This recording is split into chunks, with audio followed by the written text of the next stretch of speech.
my little tripod. Anyways, let's just get started. This video is going to be called God is Not Supposed to Be Convenient.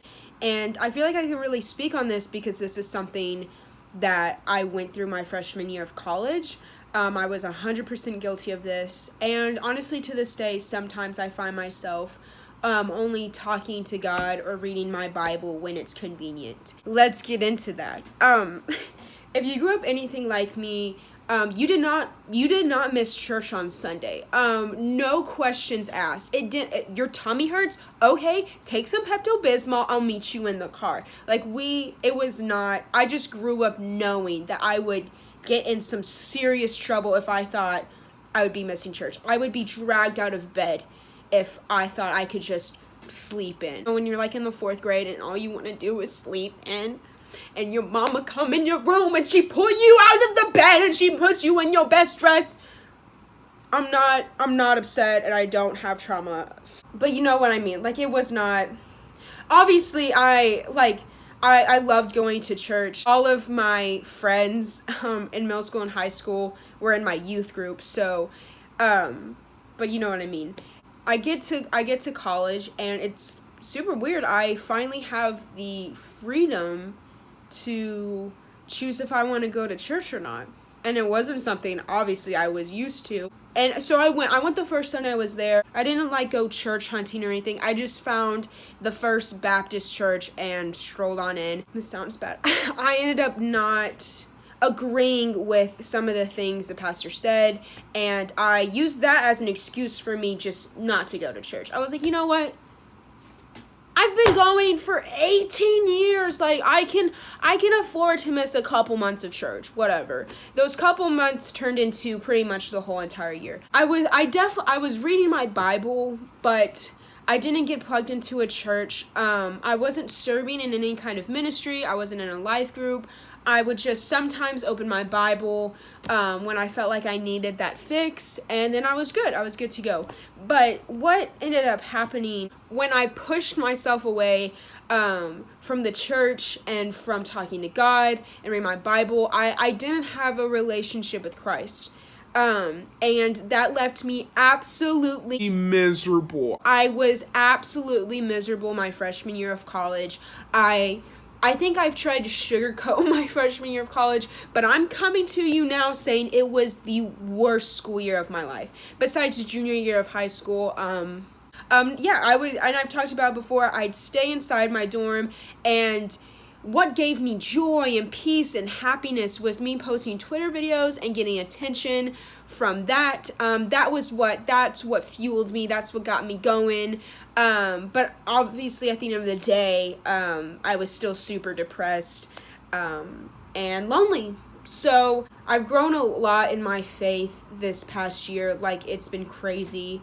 And what's just, this is crazy to me, but it's so Jesus.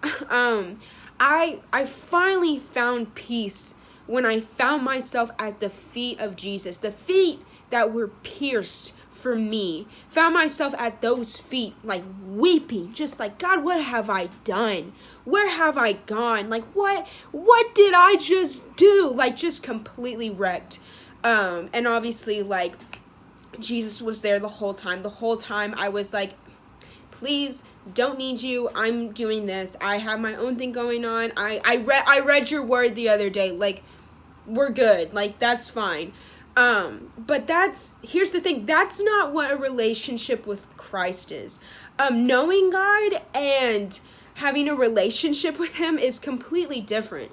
It's just like seeing God as some acquaintance, like someone you like knew in high school, and like if you went home and you saw them somewhere and you're like, hey, but you didn't really have a conversation, you just like acknowledge each other and then go about your way.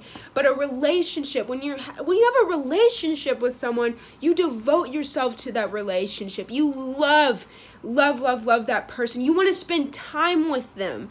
You want to get to know them. That's what a relationship is. But obviously a relationship in Christ is superior to all relationships in your life. But you know what I mean. A relationship isn't just you get your fix of it when you think you need it, and then you just move on with whatever you want to do, whatever makes you happy. And you'll see a lot in the media stuff like, follow your heart, go with your gut. The human heart and the human gut are the most deceitful things ever. My deceitful heart wants sinful desires. I heard this quote once and it blew my mind, but sometimes the devil will talk to you in your own voice. Whatever you think is on this planet that will satisfy your soul, will make you happy, I'm telling you right now, it will leave you miserable. People will disappoint you. Things will fall through. The only constant peace and hope is Jesus.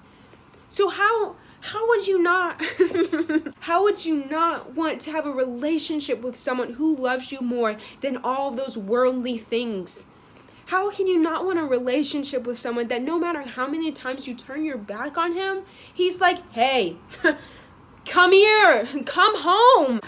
He's not mad at you, and he's not forsaking you. If you're in a place right now, and I know this is such a hard place to be in, I've definitely been there, but if you've ever been in a place where you're like, there is no way that Jesus wants me, there's no way that Jesus could ever love me, I have mocked him, I turned my back on him, I hate him, I hated him for so long, there's no way he can still love me, he's probably moved on, he's probably found someone better. No! Stop believing that lie. That lie is straight from Satan. God has never and will never forsake you. He is here. He's always there. Just like dap him up, if you will. Sorry. You're never God's grace reaches your worst days. Let me say that one more time. God's grace reaches your worst days. You can never run far enough from God. So if you're in that place where you're like, no, like I've messed up too many times, I've done every sin you can think of, so have all of us. We're all sinful creatures, but God chooses us and loves us anyways. And how could you not want a relationship? How can you not want to dive more into that relationship? Man, like that, and I'm with you. You know what? There are some days I wake up and I'm looking at my Bible right now. It's here on my desk, and some days I'm just like, okay, like I love you. Like it's a bye. Like I'd rather go on TikTok or something, or like I'll be studying a whole bunch and there's my Bible. It's like my Bible has eyes, and it's like, and I'm like. And if you think like, oh, there's nothing in this, come here. There's nothing in this book that can satisfy me. It's just a book. Sister, brother, do I have some news for you? I guarantee you, whatever you are going through, it's in here. It's in this book. There is help. There is wisdom. There is guidance in this book. God's not here for your convenience. You either have a relationship with him or you don't know him. Honestly, like, I'll be straight up, like, Christianity isn't always comfortable in having a relationship with Christ, because you know what, some days I get frustrated. I'll be praying and something's going on with life and I'm frustrated. I'm so just confused and upset, and I thought, you know what, I heard this in a sermon one time, you know that you're a true child of God when you find yourself losing arguments with him.